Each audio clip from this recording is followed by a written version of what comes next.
Welcome back to my channel learning continuous. So ఏంటండి, రేపు November 28 ఉంది కదా.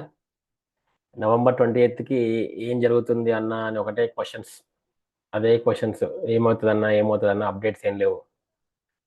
సో ఏమవ్వచ్చు, ఏమన్నా అవ్వచ్చు. ఓకే, ఎందుకంటే ఏమన్నా అవ్వచ్చు ఎందుకు అంటున్నా అంటే రీసెంట్గా జరిగిన పరిణామాల వల్ల మనకి ఆ, ఏదైనా జరగవచ్చు అని అర్థమైంది. అవునా? ఏదైనా జరగవచ్చు అని అర్థమైంది. అరే ఇది రేపు చూద్దాం, రేపు ఏమవుతుందో అనే దానికంటే ముందర ఈ రోజు యాక్చువల్లీ ఒక న్యూస్ వచ్చిందండి. ఈ రోజు let's see, some news has come regarding Chhattisgarh public service commission chairman దొరికాడంట. ఆ న్యూస్ ఏంటో ఒక్కసారి చూద్దాము. Let us see what is that news.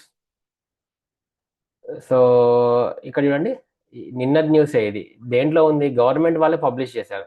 news.air.gov.in లో ఉంది. సిబిఐ వాళ్ళు రాశారు. CBI.government.in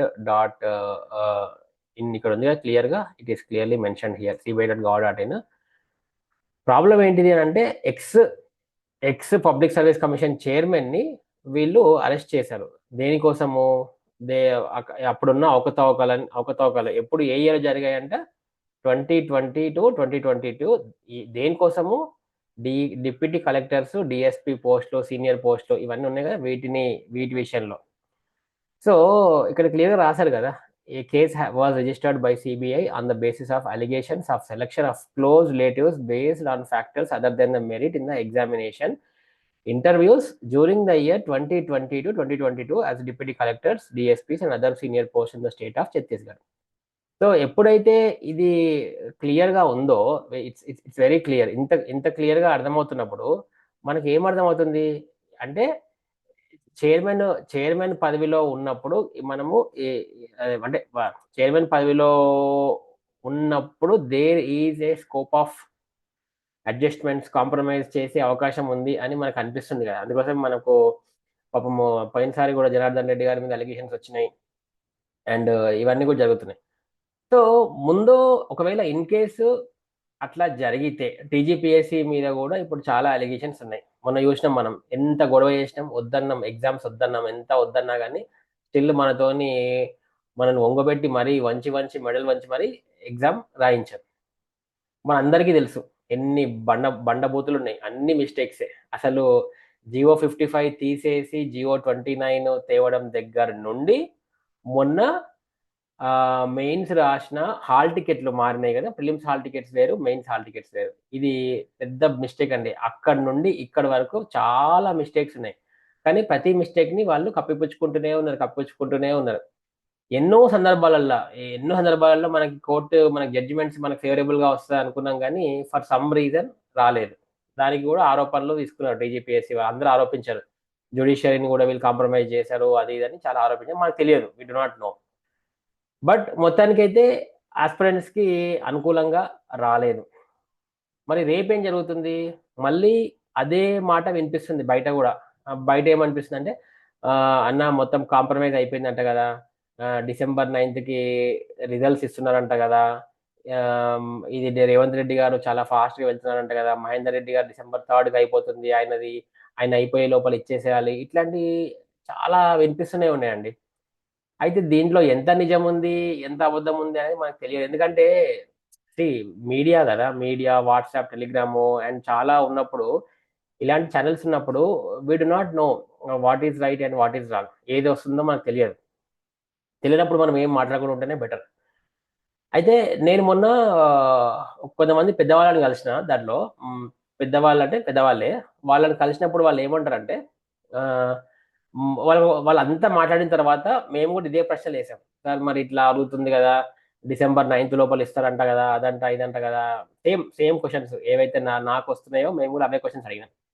వాళ్ళందరితో మాట్లాడిన తర్వాత ఏం అర్థమవుతుందంటే వాళ్ళు ఒకటి చెప్పారు, రాజు తలుచుకుంటే దెబ్బలకు కొదవ అని ఒక సామెత చెప్పారు. రాజు తలుచుకుంటే దెబ్బలకి కొరదేం ఉండదు కదా. అట్లనే దాన్నే ఇంకా చెప్తే ఇంకొక అనాలజీ ఏంటంటే, వడ్డించేవాడు మనవాడైతే బంతిలో ఎక్కడ కూర్చున్నా మనకి దక్కుతుంది. మళ్ళీ చెప్తున్నా, వడ్డించే మనవాడైతే బంతిలో ఎక్కడ కూర్చున్నా పర్లేదు అంటాం కదా మనం.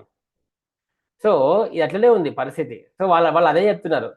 ఇప్పుడు వీళ్ళు ఒకవేళ గవర్నమెంట్ తలుచుకుంటే ఏదన్నా చేయొచ్చండి అన్నట్టు మాట్లాడుతున్నారు. అంటే వాళ్ళు కూడా ఆ బిగ్ పీపుల్ కూడా they have given up, give up చేశారు వాళ్ళు కూడా.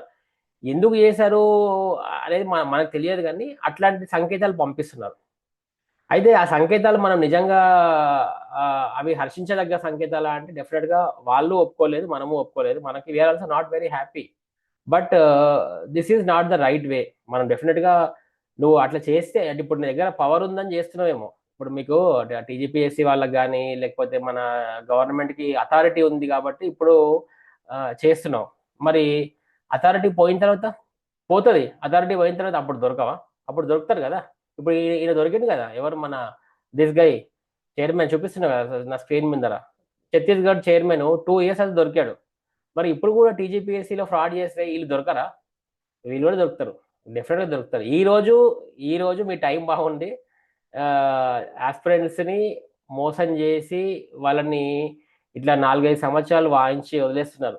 కానీ ఏదో ఒక రోజు దొరుకుతారు, ఖచ్చితంగా దొరుకుతారు. మీరు ఎంత ఎంత ప్రయత్నం చేసి ఎంత తప్పించుకోవాలన్నా కానీ అది అది పాసిబుల్ అవ్వదు.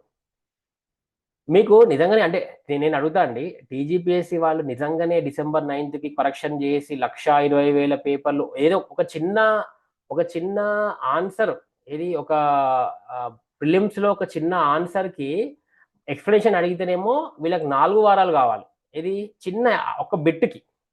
అట్లాంటిది 1,20,000 పేపర్లు 1 month లో డబుల్ కరెక్షన్ చేసేసి స్కానింగ్ చేసి వీళ్ళు గ్రూప్ 1 జిఆర్ఎల్ ఇస్తారంట అండి. అది ఎంతవరకు నిజం?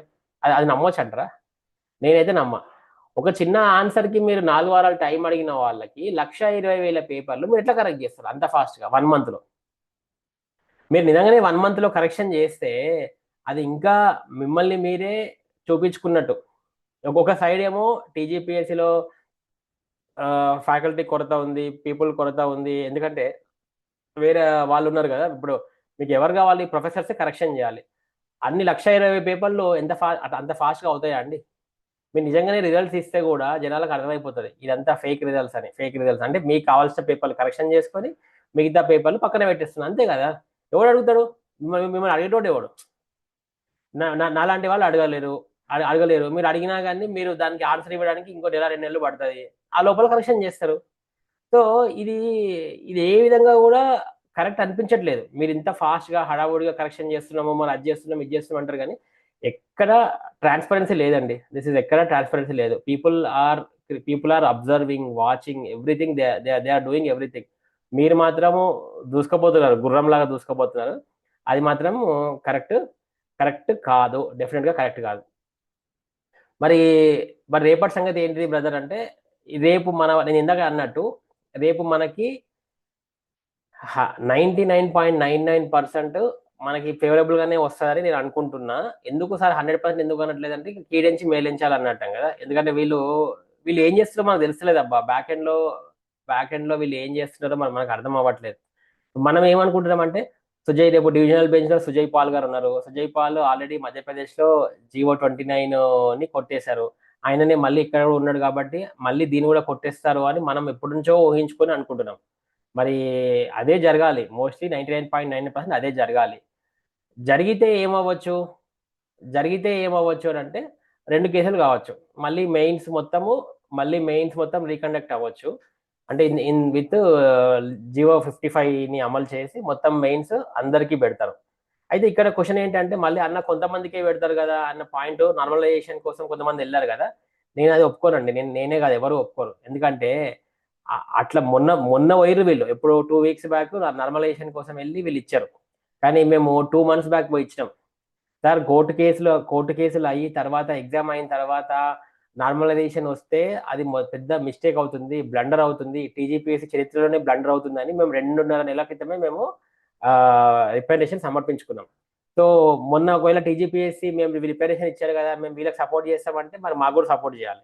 సో ఏ విధంగా చూసినా నార్మలైజేషన్ అవ్వకూడదు, అదొక పాయింట్. సెకండ్ థింగ్, నోటిఫికేషన్లో నార్మలైజేషన్ అనే పాయింటే లేదు. అది ఓన్లీ కంప్యూటర్ బేస్డ్ టెస్ట్కే ఉంది. మనం కంప్యూటర్ బేస్డ్ టెస్ట్ కాదు కదా మనం రాసింది, మనం ఆఫ్లైన్ టెస్ట్ కదా. సో నార్మలైజేషన్ కాన్సెప్ట్ లేదండి. అవ్వద్దు. అయితే లేదు ఇక ఒకవేళ వీళ్ళు ఇంకేదైనా కొత్త దాన్ని అడెండం తెచ్చి యాడ్ చేస్తాము, నోటిఫికేషన్ యాడ్ చేస్తాం అంటే ఇక మనం నేను చేసేది ఏం లేదు, మీరు చేసేది ఏం లేదు. మన కర్మరా బాబు తెలంగాణలో పుట్టామని బాధపడడం తప్ప ఇంకా మనం చేసేది ఏముండదు. అయితే మళ్ళీ నెక్స్ట్ పాయింట్ ఇంకోటి ఏంటంటే, ఇప్పుడు Jio 55 ద్వారా పెడితే అందరికీ పెడతారు, అందరికీ పెట్టాల్సిందే, ఆప్షనే లేదు. అదొకటి ఉంటుంది. లేదు అట్లా పెడితే మళ్ళీ కొంతమంది మంచిగా రాసిన వాళ్ళు పోయి కోర్టు కేసు వేస్తారు, వీళ్ళు వాళ్ళ మీద, వాళ్ళు వీళ్ళ మీద, ఇది ఉంది కదా ఈ గోల. ఈ గోల్ అంతా లేదు అనుకుంటే మొత్తం కంప్లీట్గా ప్రిలిమ్స్ 4.0 నుంచి జరగాల్సిన ఆప్షన్ ఉంది. ఇక ఈ రెండిట్లలో ఏదో ఒకటి జరగాలండి. అంటే ఇట్ ఆల్ డిపెండ్స్ అపాన్ ఏది జరుగుతుంది అనేది రేపు లాయర్ గారు ఎట్లా వాదిస్తారో అనే దాని మీద ఆధారపడి ఉంటుంది.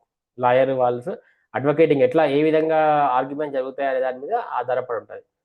బట్ ఇదే నేను ఎక్స్పెక్ట్ చేస్తున్నా, రేపు కరెక్ట్ గానే వస్తుంది, 100% మనకి న్యాయం జరుగుతుంది అని గట్టిగా నమ్ముతున్నా.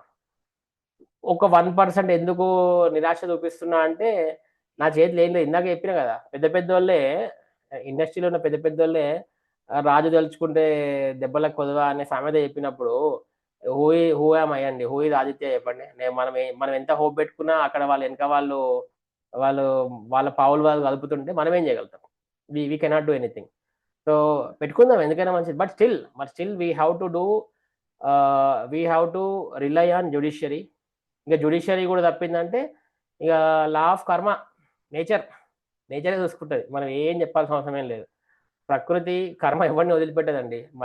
ఏదో సినిమాలో రీసెంట్గా చూసినాం, ఒక హీరోయిన్ అంటది, కర్మ అందరిని గుర్తుపెట్టుకుంటది, అందరికి వడ్డీతో పాటు ఇచ్చేస్తుందని ఒక డైలాగ్ ఉంటుంది. ఒక హీరోయిన్ ఎవరు అంటారనమాట. సో అదే జరుగుతుంది. సో దాని మీద మనము బేస్ అవుదాం. అలా తెలియంది ఏం కాదు. ఇప్పుడు డాన్స్లు వేస్తున్నారు కానీ every one has to go through that phase. అది లాస్ట్ ఫేజ్ అండి, దట్స్ ఫైన్. సో రేపు మోస్ట్లీ జరిగేది ఇదే.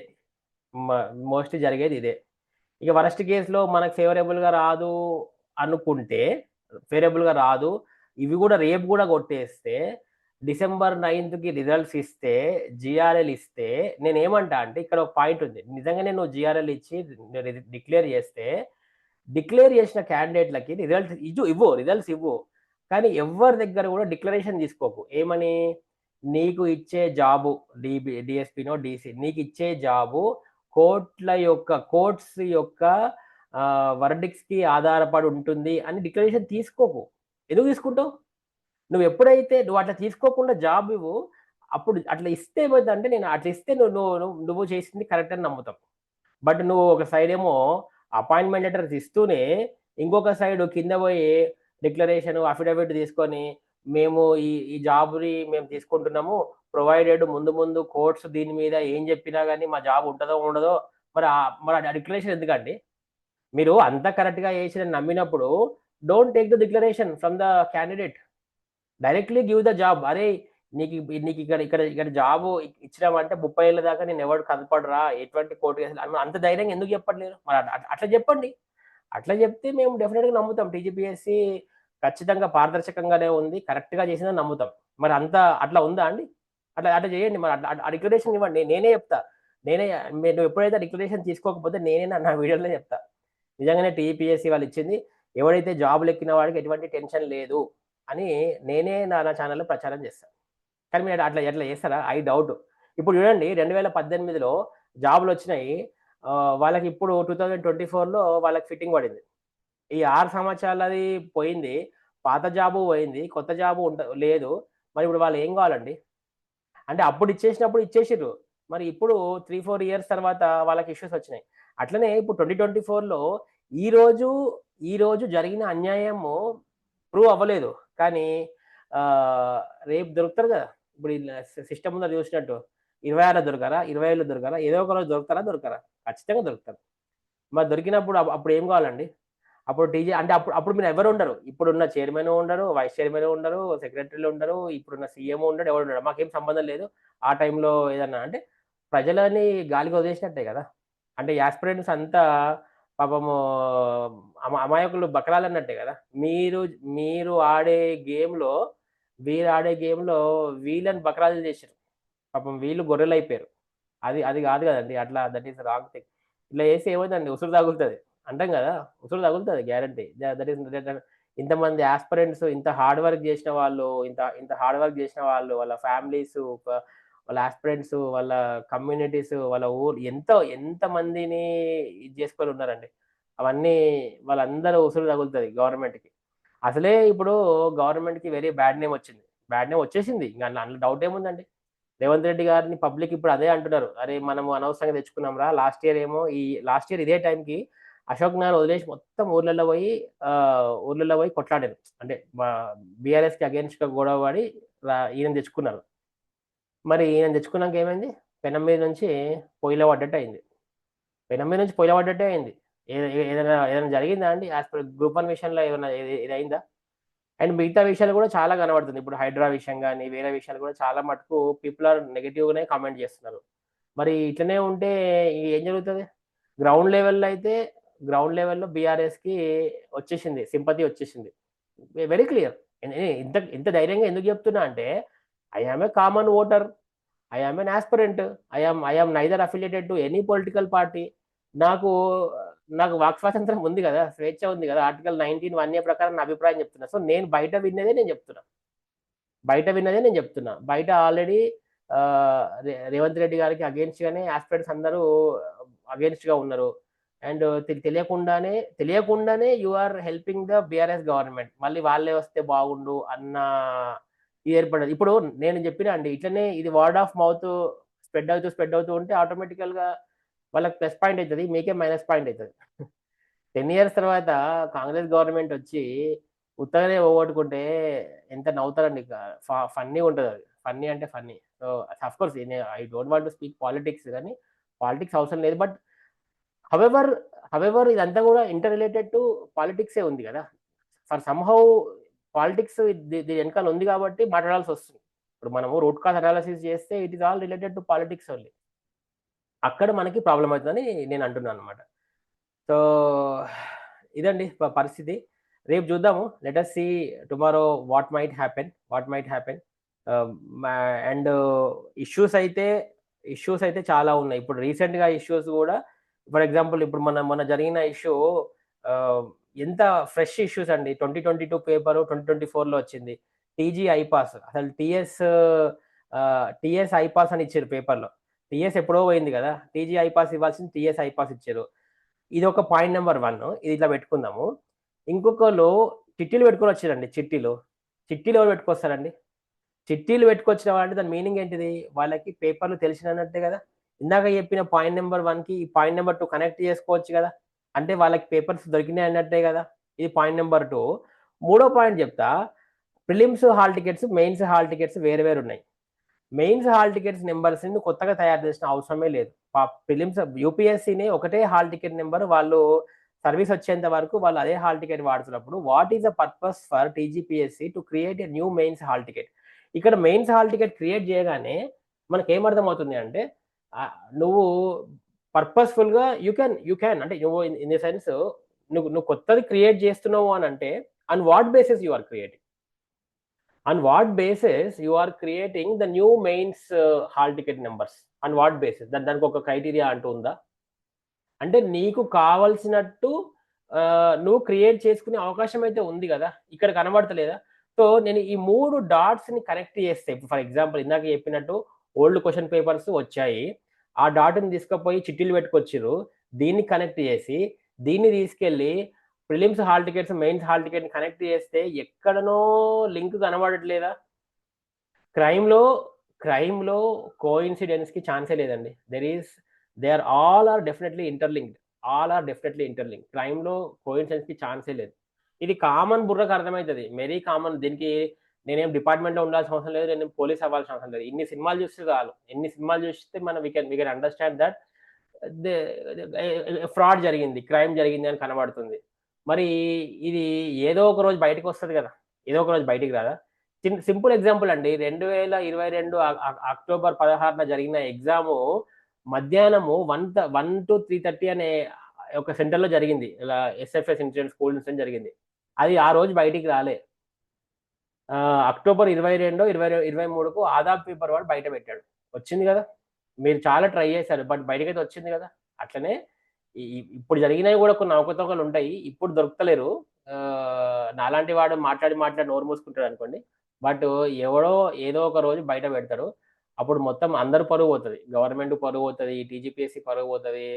అల్టిమేట్‌గా యాస్పిరెంట్స్ పరువు గూడా పోతది. ఎందుకురా బాబు ఇంత మేము దీనికోసమా ఇంత కష్టపడ్డాము, ఇంత హార్డ్ వర్క్ చేసాము అని మా పరువు గూడా పోతది. మాకు తెలియకుండానే మా పరువు గూడా మేమే తీసుకుంటున్నట్టు.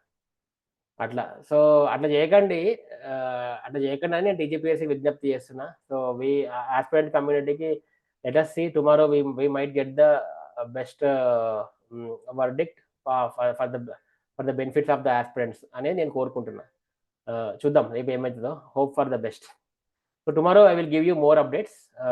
ఒక్కసారి రేపైతే అది రానివ్వండి. వర్డిక్ట్ వచ్చినాక I will give you more updates. Thank you అండి. Thank you for watching my video. This is Aditya Bomma signing of.